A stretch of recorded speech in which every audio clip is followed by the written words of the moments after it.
I'm Sam Otten, and with me is Jason Book, and in this video we're going to be talking about our predictions for the relative screen time that the characters are going to get in the movie Batman v Superman: Dawn of Justice, which is coming pretty soon here, March 25th.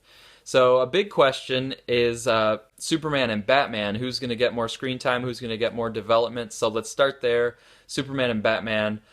What's your first take or your guess about the relative screen time for those two?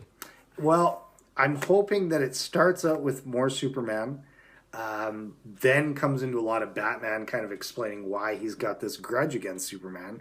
And then as the movie goes on, kind of a lot of back and forth. I wouldn't be surprised if we really get a real even between the two characters split of screen time. And I think that'll serve the movie well because if they want to play up the way they're fighting both physically and how they're coming at odds with the way they kind of perceive things happening, it'll make the audience really kind of go back and forth and see Batman's side of things and Superman's side of things, and I think that would be really effective for storytelling.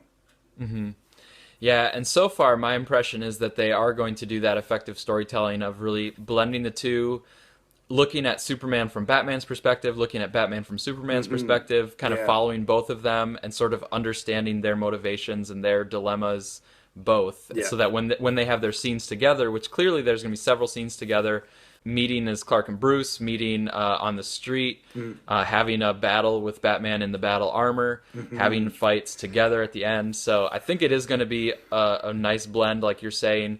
And the trailers seem to be built that way. Like I yeah, remember the original teaser trailer.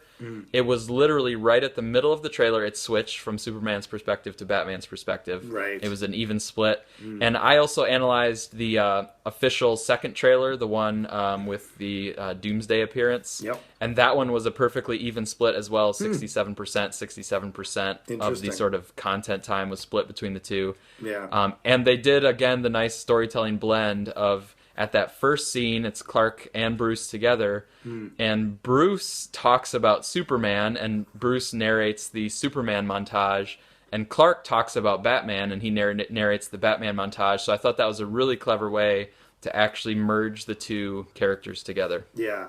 That sounds good. The only pass I would give them is if Superman ends up having more screen time a little bit, I'd be down with that because it needs to feel, even though it's not a direct sequel to Man of Steel, like it's the next logical part in the story. And Superman was supposed to be the first, salvo in this new DC universe. So that one, I could see them doing a little bit more Superman, and it might kind of satiate some of the fans as well. Yeah, now to pick up on what you said earlier about where it might start and then go, I think it might be the reverse of what you said. I think we might actually start with Batman and see a little bit of Batman's perspective about the Black Zero event and the Man of Steel stuff, Yeah, I could see that. and then switch over to Superman and then kind of catch up on what has Superman's life been like since that. How has he dealt with it? What's his standing in the world? There's controversy around him. How is he handling that? So I think it might be kind of a little bit of Batman, a little bit of Superman, and then the kind of going back and forth and merging the two of them. Yeah, that could work really well. To me, that's probably the most interesting parts of this movie to me. Like, no matter how they tackle it, like we were saying before on previous videos, the mental fight besides the physical fight is just as exciting and interesting because, if you're a comic fan, you've been wanting to see this forever, and the more they kind of amp it up before they actually go toe to toe, the better it's going to be. Exactly, definitely. So next in the Trinity, and we know we're getting this Trinity, and we saw, one of the possible money shots of the Trinity standing their ground there. Yeah. So we've got Wonder Woman, and she's been, part of the marketing. When they release posters, they have the Superman, then the Batman, and the Wonder Woman poster. The toys are coming out. There's the Wonder Woman toys to go Yep. along with it. So that's all good to see Yep. that Warner Brothers and the licensees are not forgetting the female character in their marketing and in their toy lines. Yeah.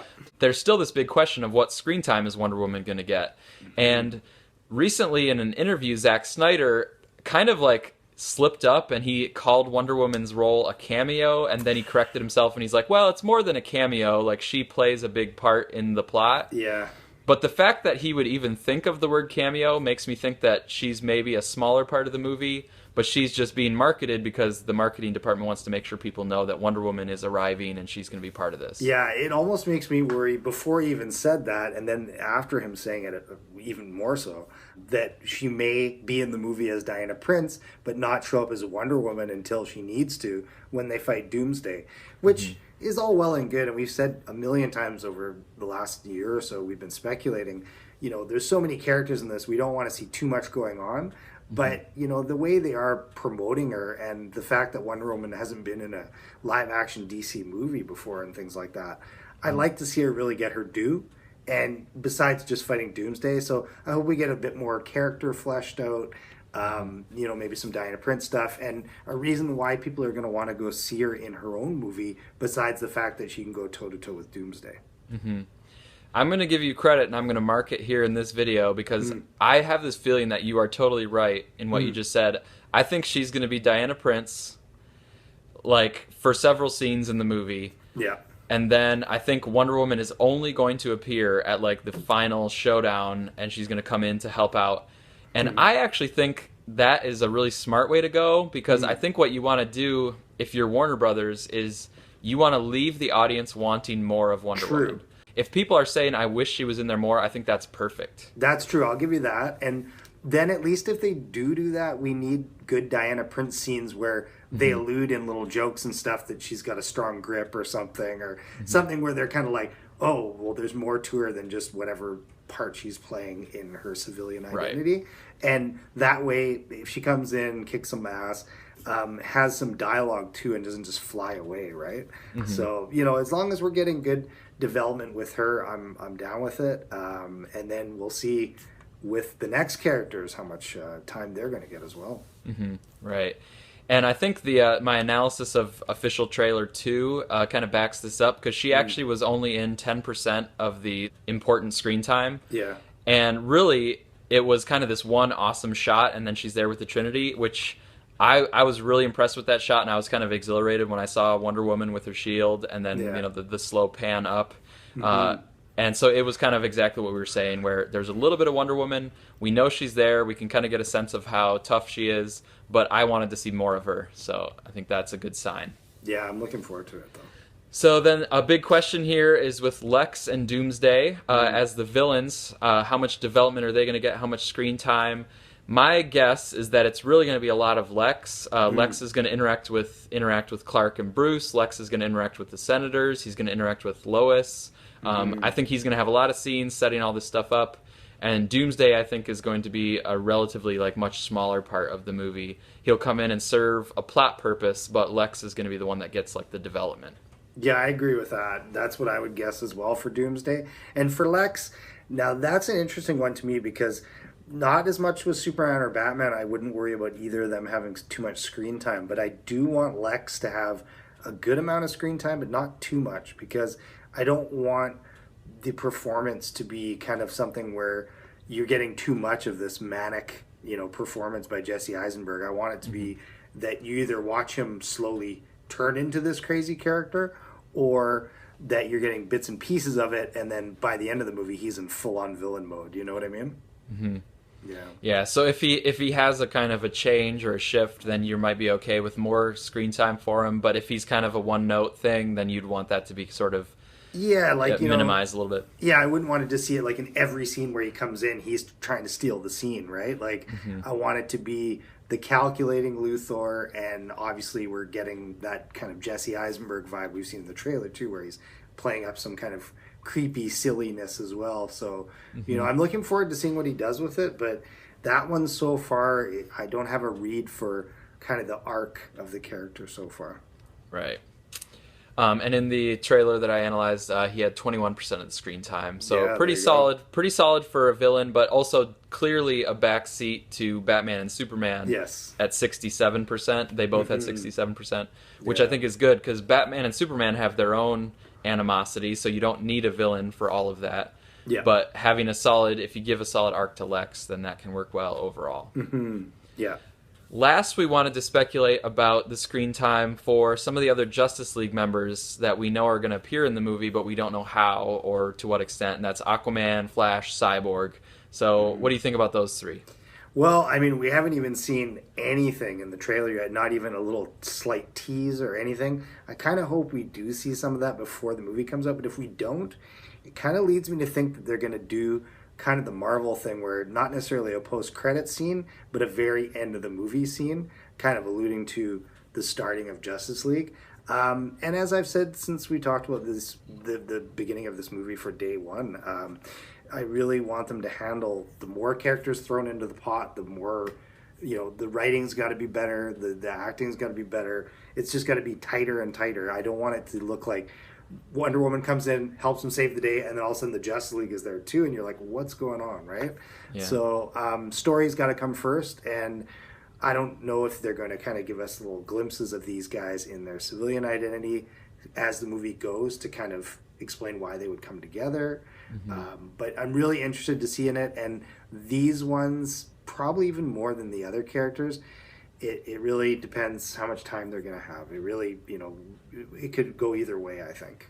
Yeah, I think you're right that if Wonder Woman finally reveals herself as Wonder Woman to come help out, and then if a couple minutes later Aquaman comes help out, and a couple minutes later Flash comes help out, it kind of waters down Wonder Woman's impact. Totally, yeah. But I also don't know, like, the Doomsday stuff, if that's really the end or if that's kind of a leading to a build-up to the end. And so if Wonder Woman comes in for the first part of the build-up, but then there's a later build-up and we need some more people to show up, that might work. My prediction is that Aquaman will get the most screen time because he had the poster released, and he's included in some of the toy lines that are coming out. Like, there's actually an Aquaman toy to go with the Batman v Superman. And I haven't seen any, posters or toys for Flash or Cyborg that I know of. So to me, that seems like maybe Aquaman has something to do, and maybe Flash and Cyborg are just like hinted at or glimpsed. Yeah. As long as it's not something where they're fighting and they throw Doomsday into the ocean and Aquaman jumps out to him, he's like, hey, you guys are bothering me too. Don't throw him in here. Yeah, I'll be like, okay, that's too much. Like I gotta have a story reason why he's in there. Because visually, Aquaman looks very cool and different. Kind of a mix of a lot of the different looks they've had for him in the comics. So I want to see tone-wise how they do that. I also want to see the Flash really bad because, as we've said numerous times, the Flash show is excellent. So I can see them kind of doing something different with this version of the Flash. I want to see what that looks like too. Yeah, I don't know where I heard this, but I heard that there's maybe like the Flash is going to have a little bit more of a mechanically based suit rather than like the TV show version. And I also know, like, way back at the very beginning, Batman v Superman, the second unit crew, like, filmed a football scene, which makes me think of Cyborg, Ray. Maybe, his character might have showed up. I heard later a rumor that football scene was written out of the script, but that was, like, not confirmed and not official. So as far as I know, that football scene might still be in the script or in the movie. So we might get a little bit of that. It wasn't the football scene where it was like Gotham playing Metropolis in football and Clark and Bruce having an interaction, was it? Because I remember reading something about that. Yeah, I don't think that Clark or Bruce were there, but they did actually deck out the students or the football players in Metropolis and Gotham stuff. Yeah, that's and cool. Like Gotham sacked the Metropolis quarterback, and then the next play the Metropolis quarterback threw like a touchdown, and everybody cheered. Right. So I don't know if that could lead to Cyborg's character if they use, especially like the New 52 actually had a football scene. Yes. But so I don't know. Now in USA Today just recently, Zack Snyder gave an interview, and he said this phrase like about how surreal and how exciting it is to see them all standing together, and the them was referring to the Justice League. I don't know if he means like, if he's thinking of seeing them all standing together because they're pre-producing the Justice League movie, or if he actually like slipped up and said something based on his actually working for Batman v Superman and he saw them standing together. Yeah. So I don't know. What do you make of that? Well, I mean, hopefully he's not just referring to the Trinity, because then, I mean, we've already seen that in the trailer. But like if they kind of finish up with them all being in one room, could be really cool. But as I said a few times, I just need a story reason for why they're all going to be there. And really, if we didn't know Doomsday was in this movie, and he would be something they were saving for the next movie, the beginning of a Justice League fight or Darkseid, that makes more sense to me why they would come together. So we'll see what happens, I guess. Yeah, I think he was definitely referring to like the six and not just the Oh. three. But he didn't say explicitly that like in Batman v Superman you will see them all standing together. He just kind of said that like he has seen them all standing together. Yeah. So yeah, that makes me, just based on that quote, I might be willing to predict that at the end of the movie they actually are all going to be there as their superhero versions. But I'm thinking that it might not actually be in the Batman v Superman story. I think, like you said, it might just be like a tag ending for something that's going to come next. Yeah. And just something off from that too. It's too bad that they didn't decide to go with Martian Manhunter because it's kind of a tough sell, but you can see what's happening in Supergirl. People love the character, and there's a lot of potential with that character. It's kind of the morphing and a lot of alien stuff. They really handled him well in the Justice League cartoon. Kind of wishing they could find a way to mix him into the movie. I think it could work pretty well. Yeah, I really like him in the Supergirl show, and he has a really good comic book going right now. The Oh, new good. Martian Manhunter stuff. It's on like Nice. issue 6 or whatever, and it's really good. Oh, that's cool. I've always liked the character. I mean, there's lots of potential there, right? Yeah, definitely. Yeah. So, all right, cool. Well, there's some predictions. We've made some specific predictions and some a little bit more vague predictions, but we'll have to wait a couple months to see how it all turns out. Yeah, I mean, as we're getting closer and closer, it's getting more exciting, and maybe we'll see some more stuff before it's all said and done. Yeah, and I think it also goes to show that there's a lot that we don't know about this movie yet. So there's a lot that has not been spoiled. That's right, exactly. Not like those guys online that think that a trailer ruins the movie. Not so.